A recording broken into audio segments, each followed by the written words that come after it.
اور تقریباً صبح کا سپیدہ نمودار ہونے تک نیند آنکھوں میں ہی گزاری۔ سپیدہ نمودار ہوتے ہی انہوں نے دوبارہ جنگل کا رخ کیا اور اپنے سامان میں جو بھی کھانے پینے کی چیزیں تھیں اسے جلدی جلدی اپنے میدے میں اتارا اور مکڑی پکڑنے کا سامان تھامے جنگل کے اندر کی طرف چل دیے۔ اس بار انہوں نے اپنے سامان سے ایک لمبے پھل والا چھرا بھی ساتھ لے لیا تھا جو وہ اپنے ساتھ ہی لائے تھے، جس کی پہلے ضرورت محسوس نہ ہوئی تھی، اسی لیے انہوں نے اسے اپنے سامان میں ہی رکھا رہنے دیا۔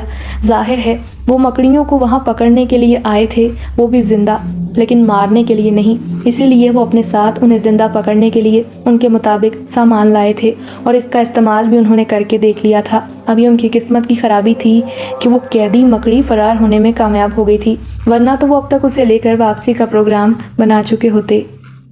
دانیال نے ایک ہاتھ میں اسٹک اور دوسرے ہاتھ میں لمبے اور چوڑے پھل والا چھرا تھام رکھا تھا اور بڑے محتاط انداز میں وہ دونوں جنگل کے اندر پھونک پھونک کر قدم رکھ رہے تھے۔ راستے میں جنگلی جھاڑیوں کی بہتات تھی، درختوں پر لگے جالے بھی ان کے آگے بڑھنے میں رکاوٹ بن رہے تھے، لیکن وہ اسٹک اور چھرے سے ان جالوں کو تیزی سے کاٹتے آگے بڑھ رہے تھے۔ ابھی وہ چند قدم مزید چلے ہوں گے کہ اچانک ایک جھاڑی میں چھپی ایک مکڑی کسی توپ کے گولے کی طرح عزیز کی ٹانگ سے آ ٹکرائی اور عزیز بوکھلا کر ایک جانب گرا اور دوسرے لمحے مکڑی اپنا ڈنک اس کی پنڈلی میں پیوست کر چکی تھی۔ جوتوں کی وجہ سے وہ اس کے پیر پر نہ کاٹ سکی۔ مکڑی کا ڈنک پنڈلی میں پیوست ہوتے ہی عزیز کے منہ سے دردناک چیخیں نکلنے لگی۔ اسے یوں لگا جیسے کسی نے سرنج بھر کر تیزاب کا انجیکشن اس کی پنڈلی میں چبھو دیا ہو۔ اس کی پنڈلی کا رنگ تیزی سے نیلا پڑنا ہونا شروع ہو گیا۔ یہ دیکھ کر دانیال نے جلدی سے ہاتھ میں پکڑی اسٹک نیچے پھینکی اور اس سے پہلے کہ عزیز اسے روکتا، وہ پوری طاقت سے اپنے ہاتھ سے تھامے چھرے سے اس کی پنڈلی پر وار کر چکا تھا۔ پنڈلی کسی گاجر کی طرح کٹ کر دور جا گری اور عزیز تکلیف کی شدت سے بے ہوش ہو گیا۔ اس کی پنڈلی سے تیزی سے خون بہنے لگا۔ مکڑی دوبارہ دانیال پر حملہ کرنے کے لیے لپکی، لیکن اس سے پہلے کہ وہ اس تک پہنچتی، دانیال نے ہاتھ میں پکڑا چھرا تیزی سے گھمایا اور ایک ہی وار میں اس مکڑی کے جسم کے 2 ٹکڑے ہو گئے۔ اسے اس کی خوشی تھی کہ اس نے اپنے دوست کی تکلیف کا فوری بدلہ لے لیا تھا۔ اسے ختم کرتے ہی اس نے عزیز کی جانب دیکھا جس کی پنڈلی سے ابھی تک خون بہہ رہا تھا۔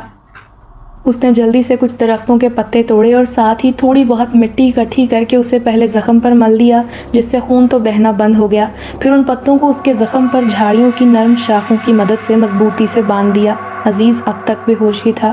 پھر اپنے بیگ سے پانی کی بوتل نکال کر کچھ پانی اس کے چہرے پر چھڑکا تو وہ ہوش میں آتے ہی دوبارہ تکلیف کے مارے چیخنے لگا۔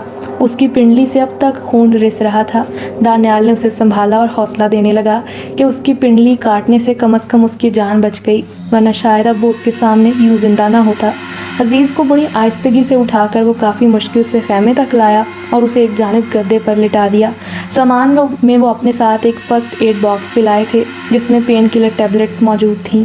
دانیال نے جلدی سے اسے ایک پین کلر پانی کے ساتھ کھلا دی تاکہ وقتی طور پر تو اس کی تھوڑی تکلیف دور ہو سکے۔ عزیز اب پوری طرح اپنی ہوش و حواس میں تھا۔ دانیال نے اسے وہیں لیٹے رہنے کا کہا اور پھر اسے یہ کہا کہ اب وہ دوبارہ اکیلا ہی جنگل کی طرف جا رہا ہے تاکہ کم از کم ایک مکڑی تو پکڑ کر لا سکے۔ وہ اب زیادہ دیر یہاں نہیں رکنا چاہتا تھا۔ عزیز نے بھی اسے جانے کی اجازت دے دی۔ پین کلر کی وجہ سے اس کی تکلیف کچھ کم ہو گئی تھی۔ دانیال اسے وہیں آرام کرنے کا کہہ کر دوبارہ جنگل کی جانب نکل پڑا۔ تقریباً گھنٹہ بھر بھٹکنے کے بعد وہ ایک پیڑ کے نیچے سے گزر رہا تھا کہ اچانک اس کے ہاتھ پر ایک مکڑی نے چھلانگ لگا دی۔ وہ شاید اوپر پتوں یا پھر شاخوں میں چھپی بیٹھی تھی۔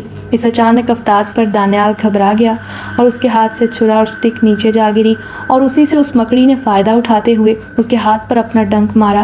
دانیال اس کے اچانک کودنے اور وزن پڑنے سے بوکھلا گیا تھا۔ اس مکڑی کا وزن کسی خرگوش سے کم نہیں تھا۔ ہاتھ پر اس کا ڈنک لگتے ہی اسے یوں محسوس ہوا جیسے کسی نے دہکتا ہوا کوئلہ اس کے ہاتھ کی پشت پر رکھ دیا ہو، اور پھر اس کی رنگت بھی تیزی سے بدلتی ہوئی اس کی کلائی کے جانب بڑھنے لگی۔ دانیال کی آنکھیں خوف سے پھیلنے لگی اور اس نے تیزی سے زمین پر گرا چھرا اٹھایا اور ایک وار کر کے اپنا ہاتھ کاٹ کر دور پھینک دیا اور دوسرے لمحے دوبارہ اپنی جانب بڑھتی اس مکڑی کو دیکھتے ہی چھرا اس پر اچھال دیا۔ چھرا اس کے جسم سے بڑی تیزی سے جا ٹکرایا اور اس کا آدھا جسم کٹ کر نیچے گر گیا۔ دانیال کی کلائی سے خون بہنے لگا۔ دانیال نے جلدی سے اسے زمین پر رگڑا تاکہ خون بند ہو جائے، لیکن اس کی کوشش بیکار گئی۔ وہ تیزی سے بھاگتا ہوا جنگل سے باہر نکل کر خیمے کی جانب دوڑا اور وہیں کچھ مٹی تلاش کر کے اسے زخم پر رگڑا تو خون بہنے میں کچھ کمی آئی۔ وہ کراہتا ہوا خیمے میں داخل ہوا